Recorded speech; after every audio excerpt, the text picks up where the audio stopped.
برادر مسافر و غریب، ای کسی که از وطنت دور هستی، آغوش گرم پدر و مادر و فامیل را رها نموده و قصد سفر دارید، و ای کسی که اهل و عیال و فرزندانت برای مدت زمانی پیش تو نیست، میدانی تو چی کسی هستی؟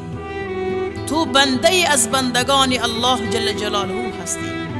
از خاک آفریده شدی و بعد از مرگ در خاک دفن می شوی.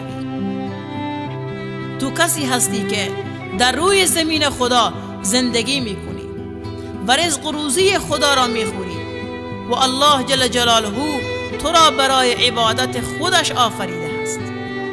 تو کسی هستی که الله جل جلاله برایت شرافت و کرامت و عزت داده. برادر مسافر، هر کجا می روی متوجه دین و عقیده اسلامی خودت باش و به احکامات و دستورات اسلامی پایبند باش و نماز را همیشه بخوان و به نماز خوندن اهمیت بده.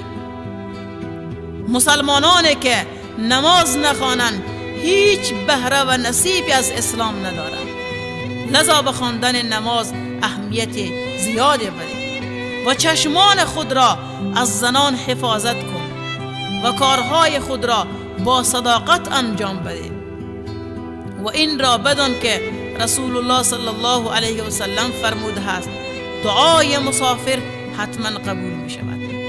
پس برادر مسافر، در حال سفر دعا کردن را فراموش نکنید و ما را نیز در دعای خیرتان یاد کنید. تو قدر و منزلت داری،